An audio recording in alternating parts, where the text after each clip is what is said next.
In the aftermath of a criminal act, it's not uncommon for those implicated to lack the fortitude to confront the legal system. A number of these suspects choose to escape abroad, turning into internationally pursued outlaws, hidden away in secluded refuges worldwide. Such was the story of the youthful David Ungi, hailing from Liverpool, who found himself embroiled in allegations over the killing of Vincent Wadington, an 18-year-old. For a lengthy period of 7 years, he successfully dodged the police's efforts to apprehend him.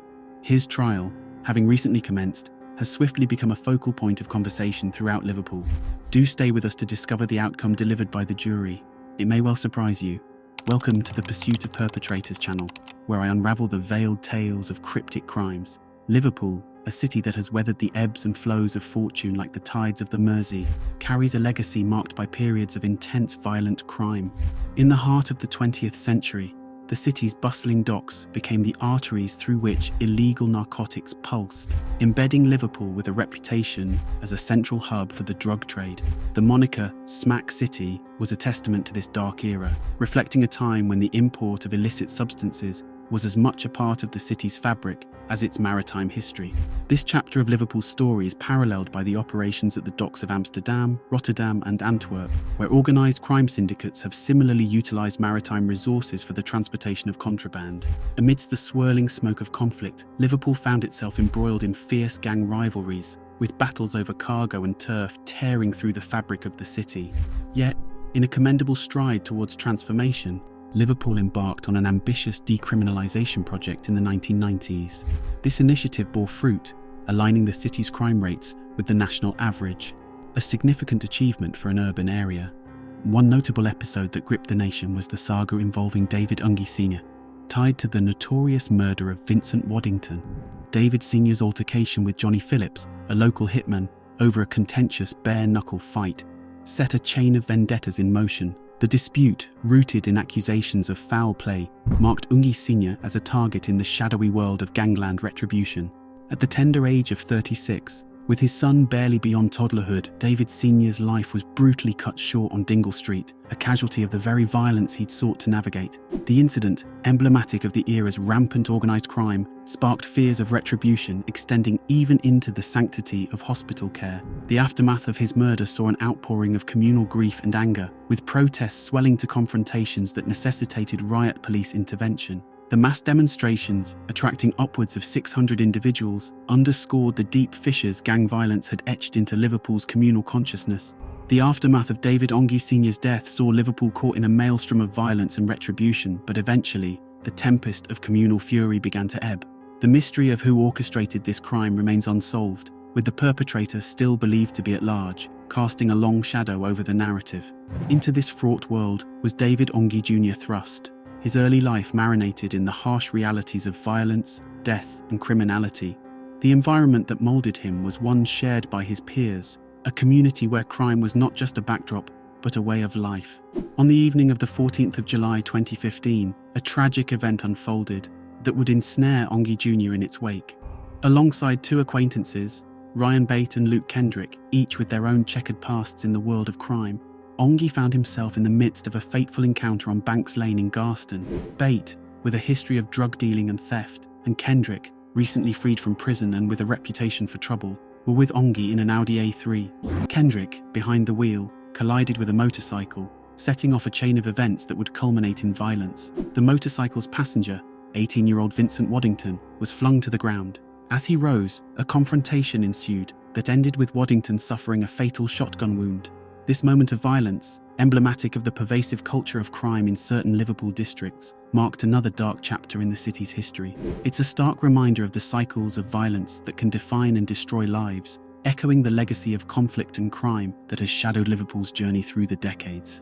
In the aftermath, as Vincent Wadington struggled and ultimately succumbed to his injuries, the city of Liverpool braced itself, haunted by the spectre of escalating gang violence. The incident, with its brutal abruptness, resonated deeply within the community, reigniting concerns of a resurgence in organised crime. Humphreys, the motorcycle driver, bore the physical scars of the encounter, surviving, while the tangled remnants of the crash bore mute testimony to the chaos unleashed. In the immediate wake of the tragedy, the authorities swiftly apprehended Ryan Bate and Luke Kendrick, finding them culpable and sentencing them to life imprisonment. However, David Ungi's shadow eluded capture, becoming a figure of intrigue and speculation as he topped the UK's list of most wanted fugitives. For 7 years, Ungi's whereabouts remained a mystery, fueling theories and tales of his disappearance. It was not until the 5th of May, 2022, that a clue emerged. As unassuming as it was unexpected, a young British man registered at a gym in the Costa del Sol, a popular retreat nestled on Spain's southern coast. This event, seemingly mundane, marked the beginning of the end for Ungi's years in hiding, casting light on the darkened paths he had trodden since fleeing Liverpool. The tranquility of the coastal haven belied the storm that was about to break, heralding a significant turn in a saga that had captivated and concerned many, both in Liverpool and beyond. The Costa del Sol, a jewel in Spain's crown, is a favoured destination for many British holidaymakers, with its promise of sun, sea and sand drawing visitors in their droves. Among these visitors, it's not unusual for some to be so charmed as to make their stay permanent, blending into the expat communities that dot the coastal region. However, amid the sun-seeking crowds, one individual stood out not for his holiday intentions, but for the shadow of allegations that trailed him from the UK. This individual, a young man whose appearance and identity matched those of David Ungi, a fugitive implicated in the tragic death of Vincent Wadington, became the focus of an international police operation. His seemingly innocuous act of signing up for a gym membership in the sun-drenched Costa del Sol acted as the catalyst for his capture. British nationals abroad, especially those evading legal repercussions, often rely on the anonymity afforded by foreign lands. Yet, the global reach of law enforcement, facilitated by international cooperation, ensures that such anonymity is increasingly difficult to maintain. Upon confirming Ungi's location, a swift operation was set in motion by the authorities, culminating in his arrest and the search of his residence. This arrest marked the end of a protracted saga of evasion and brought a semblance of closure to the Wadington family. After years of uncertainty and the pain of loss, the prospect of justice offered a poignant, albeit bitter, solace. The conclusion of Ungi's fugitive status underscored a broader narrative about the complexities of crime and punishment in a globalized world. It highlighted not only the persistence of law enforcement across borders, but also the enduring impact of violent crime on families and communities. The resolution of this case, while bringing legal closure, also served as a reminder of the enduring scars left by such tragedies, reverberating through the lives of all those affected. During his clandestine life in Spain, David Ungi found a semblance of anonymity in Coin, a town nestled within Malaga's picturesque landscapes. Here, he cohabited with 3 fellow Britons in an apartment that doubled as a hideout from his past, and, potentially, from those he believed pursued him for reasons beyond the reach of the law. The discovery of Ungi's living quarters by the police revealed a trove of illicit substances, 33 pounds of cocaine and 42 pounds of hashish, alongside a smaller quantity of cannabis, painting a picture of deep entrenchment in criminal activities, even while on the run. More alarming, however, was the unlicensed loaded firearm found within Ungi's shoulder bag. This weapon, investigators posited, was Ungi's constant companion outside his apartment, a stark testament to the level of perpetual threat he felt encircled by, whether from law enforcement or from other, more shadowy figures from the underworld he navigated. In the wake of his arrest in Spain, David Ungi faced the real possibility of extradition to the UK, sparking a complex legal battle as he contested this move. However, the Spanish judiciary saw no valid ground to delay or deny his extradition, effectively paving the way for his return to face charges. On the 7th of September 2022, Ungi was transported back to the UK, where he was to stand trial, not only for the murder of Vincent Wadington, but also for his alleged involvement in Liverpool's drug trade. The evidence stacked against him, including video footage and the discovery of significant quantities of illegal drugs in his Spanish apartment, cast a long shadow over his prospects in court. The narrative deepens with the inclusion of Vincent Wadington Sr, the victim's father, who found himself embroiled in legal troubles related to drug operations. His defense, that his criminal contacts were a means to an end in seeking justice for his son, painted a tragic figure, driven by a quest for vengeance and mired in the criminal underworld he sought to combat. Despite his emotional plea, the jury's verdict reflected the complexities of the case, highlighting the pervasive grief and unresolved anger that lingered years after the crime. Ungi's defense hinged on an alibi that placed him far from the scene of the crime, a claim that stood in stark contrast to the prosecution's portrayal of him as a key figure in the fatal confrontation.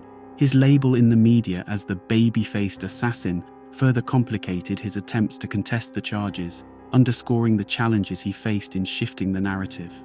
Amidst the legal battle, the testimony of an eyewitness introduced a critical detail, describing a figure approximately 6 feet tall with a slim frame emerging from the vehicle implicated in the tragic incident. This description threw a spanner in the works for David Ungi's defense, which was quick to highlight a significant discrepancy: Ungi's own stature at a mere 5'4". However, the prosecution's case was bolstered by a damning piece of forensic evidence. Investigators had discovered traces of Ungi's DNA on a water bottle found in the rear passenger side of the car, left behind by Kendrick. This piece of evidence was poised to become a linchpin in the prosecution's argument, potentially sealing Ungi's fate.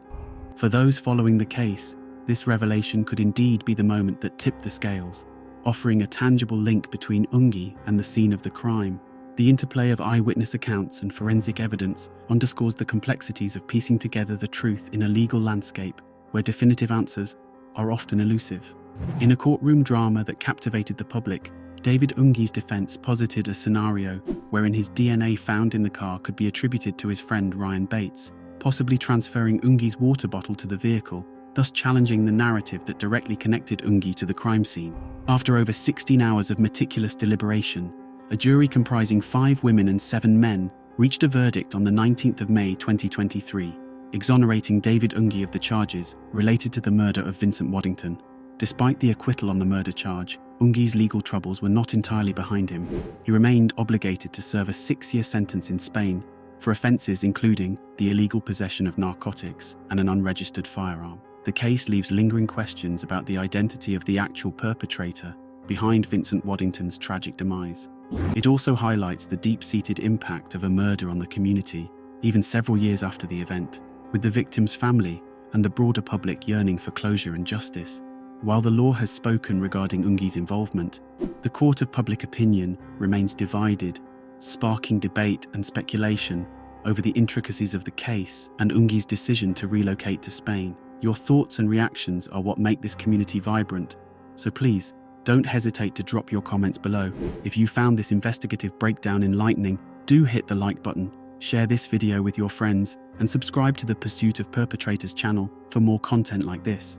And don't forget to slam that bell icon to stay updated on all our latest uploads. Your support means the world to us, and I'm eager to see your perspectives in the comments section. Let's rendezvous here again tomorrow. Until then, keep your curiosity burning and continue your quest for the truth.